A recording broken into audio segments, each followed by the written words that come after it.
Hello. Hello. चंदुभाई નો number છે? आप कौन? સીટીસી પોલીસ સ્ટેશન થી વાત કરું? हाँ जी बोलो ने। ચંદુભાઈ જ બોલો છો કે? हाँ चंदुभाई જ બોલું છું। તો હવે તમે એક આત્મવિલોપનની અરજી કરી હતી ચંદુભાઈ, કોની કરી છે?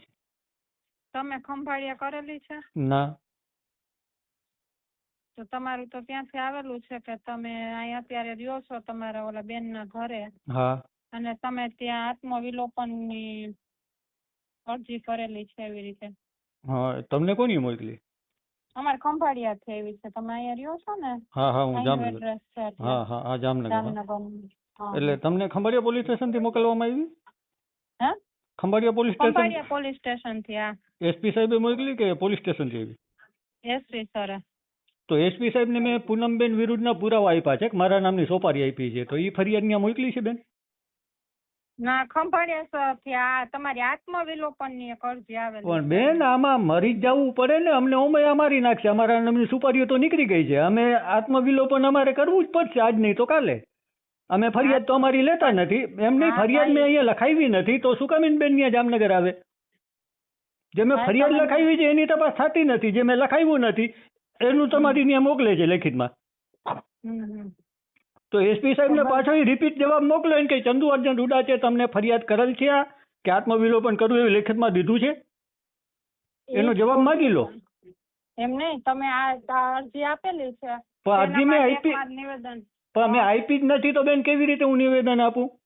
તમે અરજી આપેલી જ નથી એવું ને? હા મેં અરજી આપી જ નથી, મેં ફરિયાદ આપી છે, જે આધાર પુરાવા આપ્યા છે કે પૂનમબેને મારા નામની સોપારી આપી છે, આજે 6 મહિનાથી હું માથા કૂટું છું, આઈજી સમક્ષ આ બધું લેખિત ફરિયાદ કરી છે, ડીજી સમક્ષ ફોન કરીને મેં કીધું છે, ગાંધીનગર અમદાવાદ બધે ફોન કરીને કીધું। પીજીવીસીએલ સાથે ને તમારે કઈક વીજ કનેક્શન નું કાપી નાખ્યું હતું બરાબર? એમાં તમારે હેરાનગતિ થાય છે ને તમે આત્મવિલોપન? ના ના ના ના ના ના ના ના ના ના ના ના ઈ ખોટી વાત છે। પૂનમબેને મારા નામની સોપારી આપી, ખંભાળિયા પોલીસ સ્ટેશન જઈને હું ફરિયાદ લખાવું છું, ફરિયાદ લેતા નથી। પૂનમબેન સાંસદ, પૂનમબેન માડમ ફરિયાદ મારી લેતા નથી, જેના 16 વિડીયો ને 2 ઓડિયો પુરાવા તરીકે મેં police station, Khambhalia police station રજૂ કર્યા છે, એની તપાસ કોઈ કરતું નથી, એટલે અમારી માથે ખોટા ગુના, એના પછી મારી માથે 4 ખોટા ગુના દાખલ કર્યા। ખંભાળિયા મિલન 4 રસ્તા ચોકીમાં પીઆઈ મકવાણા સાહેબ સોફો સગાવી અને મારી માથે ગુનો દાખલ કરી અને મને જેલમાં 15 દી રાખવામાં આવે છે। પોલીસનો એટલો ત્રાસ છે અને મેં કોઈ અરજી નથી દીધી અને એ તમારી પાસે તપાસ મોકલે।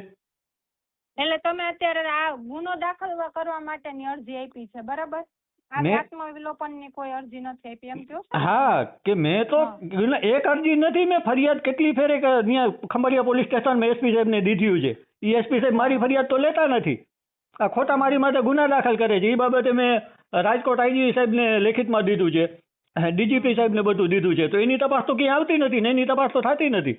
જે અરજી નથી કરતા બેન એની તપાસ તમારી પાસે આવી ગઈ ખંભાળિયા પોલીસ મોકલાવેલી છે ને ભાઈ, એટલે તમે અત્યારે પણ તો હવે એ તમે એક કામ કરો, સારું ત્યાં મોકલાવી ને સારું થયું, હવે તમે લેખિતમાં ત્યાંથી જરીક લઈ લેજો કે ચંદુ અર્જન ડુડાની સહી વાળી અને કે અમને આ મોકલો કોપી, કે ચંદુ અર્જન ડુડા છે આવી ક્યાંય તમને અરજી કરી હોય એવી મોકલો। ઓકે, એટલે તમે આ બાબતે અરજી નથી કરી બરાબર? ના મેં અરજી ક્યાંય નથી કરી, આ અહીંયા એસપી સાહેબ ને ક્યાં અરજી કરવા જેવું છે? આ એસપી ના ત્યાં ખંભાળિયા પોલીસમાં ક્યાં? અરે ખંભાળિયા પોલીસમાં કઈ સારાવટ જ નથી બેન।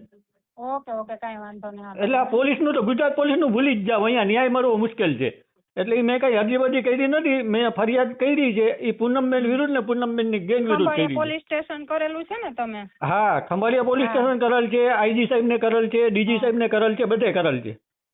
ઓકે વાંધો નહીં। હા તો આનો સારું થયું મને ફોન કર્યો, કેમ કે આનો જવાબ છે ને હું હવે સીટીસી માંથી બોલો છો ને? હા સીટીસી। તો એ લેખિતમાં હું માગીશ કે મેં ક્યારે અરજી કરી ના કે સી બાબતે મારી તપાસ આવી, હું આરટીઆઈ કરીને માહિતી માગીશ, એટલે માહિતી તમે માગી લેજો ખંભાળિયા પોલીસ સ્ટેશનથી કે કેમ ખોટું ફરી મને નિવેદન માટે બોલાવવામાં આવે છે। ચીમકી આપેલી છે એવું લખ્યું છે કે તમે આત્મવિલોપન કરવાની ચીમકી? પણ બેન અમારે ઈ જ કરવું જોશે, મારે એક ને નહીં, આ ગુજરાતમાં ખેડૂતોને। હું તમને ટૂંકમાં એમ કહું છું, જુઓ બેન મારી વાત સાંભળો, કોઈ આપણા નામની સોપારી આપે, આપણે પુરાવા રજૂ કરીએ ને આપણી ફરિયાદ ના લઈએ તો બેન આપણે આજ નહીં તો કાલ મરવાનું તો છે ને। એના કરતા કોઈક આપણે મારવા આવે એની પેલા આપણે હાથે મરવું સારું કે નહીં? ઈ જ વાત કહું છું ભાઈ કે તમે આવી રીતે ચીમકી આપેલી છે ને હાલ તમે ઈ એડ્રેસ ઉપર નથી રહેતા ને એટલે હું આ ઈ- લોકોએ અહીંયા લેટર કર્યો છે. હું ઈ એડ્રેસ ઉપર જ છું. ખંભાળિયા પોલીસ છે ને અત્યારે ખંભાળિયા પોલીસ એકદમ ખોટી જ છે. હું તમને જાહેરમાં કહું છું ને, તમારે જ્યાં જવાબ લખાવો હોય ને ત્યાં લખાવજો. આ મારી ઓડિયો તમે રેકોર્ડિંગ કરી લો, હું ચોખ્ખું કહી દઉં કે ખંભાળિયા પોલીસ સ્ટેશન સાવ ખોટી છે. તમે ખંભાળિયા ન્યા જ એડ્રેસે રહ્યો છો? આ એડ્રેસ ના ના, હું જામનગર જ છું, જામનગરના એડ્રેસે જ છું, પણ અત્યારે હું બહાર છું.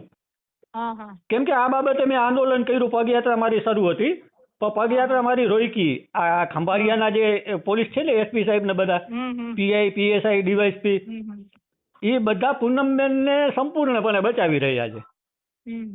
એટલે મારી માટે આ ખોટા કાવતરા કરે છે બધા. એટલે અહીં અમને એવી રીતે લેટર મળેલો છે ખંભાળિયા પોલીસ તરફથી કે તમે ત્યાં એને ચીમકી આપેલી છે ને એના કારણે તો અહીંયા એને લેટર મોકલેલો છે કે આ અરજી બાબતે તમે આત્મવિલોપન ન કરો ને એના માટે તમારું નિવેદન લેવાનું થાય. પણ બેન, આખા ગુજરાતના ખેડૂતથી કરીને પબ્લિક જેટલા નબળા વ્યક્તિ છે ને એ બધાને છેલ્લે ઈ જ કરવું જોશે. આમાં પોલીસ તો કઈ કરી શકે એમ છે નહીં, કેમ કે પોલીસ તો અત્યારે આ બધા રાજકીય આગેવાનોની ગુલામ બનીને કામ કરે છે. તો શું કરવાનું છે આગળ? બધાને આ જ કરવું પડશે. તો આના નિવેદન તમે કેટલા લેશો? નિવેદન એક લેવાનું છે પણ મેં બેન લેખિત નથી દીધું, મને લેખિતમાં બતાવો. ચીમકી આપી છે એવી પણ ચીમકી ક્યાં? મેં એસપી સાહેબને ફોન કરીને ચીમકી આપી છે, પૂછી લ્યો એસપી સાહેબને. પોલીસ સ્ટેશન ખંભાળિયા હા, તો ખંભાળિયા પોલીસ સ્ટેશન પૂછી લ્યો. એને કે તમને એને કે ફોન કરીને એને કે ચીમકી આપી. થાય છે કે મેં નથી આપ્યું એમ. ના, હું ચીમકી અહીંયા આપવા જેવી છે જ નહીં ચીમકી. બધા ગુલામ છે. આ લોકોને ચીમકી આપવાની હોય? એની પાસેથી લેખિતમાં લઈ લ્યો કે ચંદુ અર્જુન ઉડાટની સહી વાળું હોય એ અમને મોકલો. કેમ કે હવે હું આરટીઆઈ કરીને માગીશ કે આ પોલીસને શું ગુનો તો દાખલ કરવો નથી ને ખોટો હજી મને હેરાન કરવાનો છે. નિવેદન હું આ દેવા જાઉં ને અહીંયા નિવેદન દઈ દઈને હું થાકી ગયો છું બેન ખંભાળિયા. ઓકે, કઈ વાંધો નહીં. એટલે એ મહેરબાની કરીને ત્યાંથી માગી લેજો એને કે લેખિતમાં મોકલો. હું ત્યાં સીટી માગીશ કે મને તમે ફોન કર્યો છે. અને આ ગુજરાતના ડીજીપી સાહેબને મારે બધું રજૂ કરવાનું છે. ઓકે, કઈ વાંધો. હા, થેન્ક યુ બેન.